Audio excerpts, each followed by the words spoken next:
വെക്കാൻ പറഞ്ഞത്? എന്തിനാ ഇച്ചു മുള്ളിയത് അവിടെ? ഇച്ചു മുള്ള നിനക്ക് പാത്രമില്ലേ? നിന്നോട് പറഞ്ഞിട്ടുണ്ടോ ഇച്ചു മുള്ളുമ്പോ പറയണെന്ന്? നാളെ ഇത് അലക്കി ഇട്ടോണം, അലക്കി ഉണക്കി വെച്ചോണം.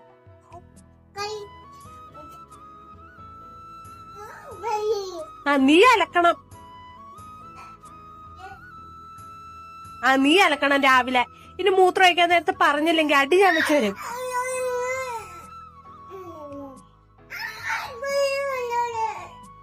അടി വാങ്ങും.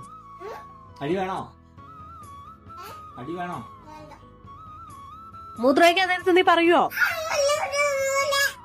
പറയാൻ പാടില്ലേ? രാവിലെ പറഞ്ഞില്ലേ ഇച്ചു മുള്ളണെന്ന്, പിന്നെ നിനക്ക് ഇപ്പൊ പറഞ്ഞാലെന്താ?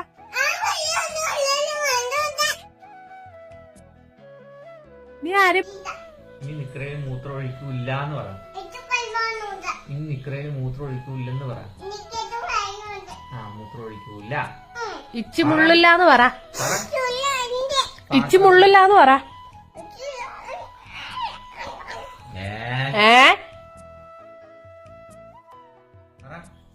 ഇല്ല, നീ നിക്കറയില് മൂത്രം ഒഴിക്കോ? ഇച്ചു മുള്ളാൻ നേരത്തെ നീ പറയോ? അത് മുള്ളന്റെ ആണോ? പിന്നെ മിണ്ടാതെ അവിടെ തിന്നാ മതിയല്ലോ. എന്തായാലും ചോദിച്ചു കഴിയുമ്പേ ആന്നാ ഞാൻ ചോദിച്ചാലുള്ള മറുപടി അടിയുള്ള.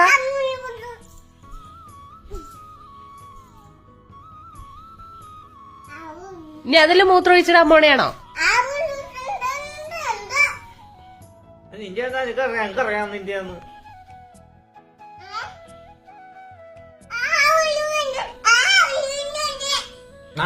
മൂത്രം ഒഴിച്ചോളാം. ഇനി മൂത്രം ഒഴിക്കാൻ മുട്ടുമ്പോ പറഞ്ഞില്ലെങ്കിൽ ഉണ്ടല്ലോ ഇച്ചു മുള്ളണെന്ന് പറയണം. ഇല്ല നിന്നെ ആ മൂത്രത്തിൽ കിടത്തി ഉറക്കും. മഴയാന്ന് അറിയാമോ? മഴ ഇതൊന്നും അലക്കിയിട്ട് ഉണങ്ങി കിട്ടില്ലാന്നറിയാമോ? ഇതൊന്നും അലക്കി ഉണങ്ങി കിട്ടില്ലാന്ന് അറിയാമോ?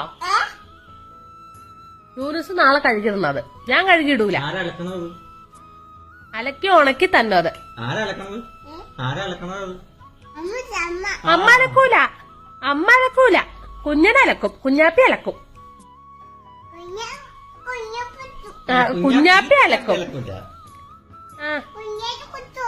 ഇല്ല, കുഞ്ഞാറ്റയുടെ തുണി കുഞ്ഞാറ്റ അലക്കും. കുഞ്ഞാറ്റയുടെ തുണി കുഞ്ഞാറ്റ അലക്കും. കുഞ്ഞാറ്റ മൂത്രം ഒഴിച്ചത് കണ്ടില്ലേ? മൂത്രം ഒഴിച്ചിട്ടാണത്.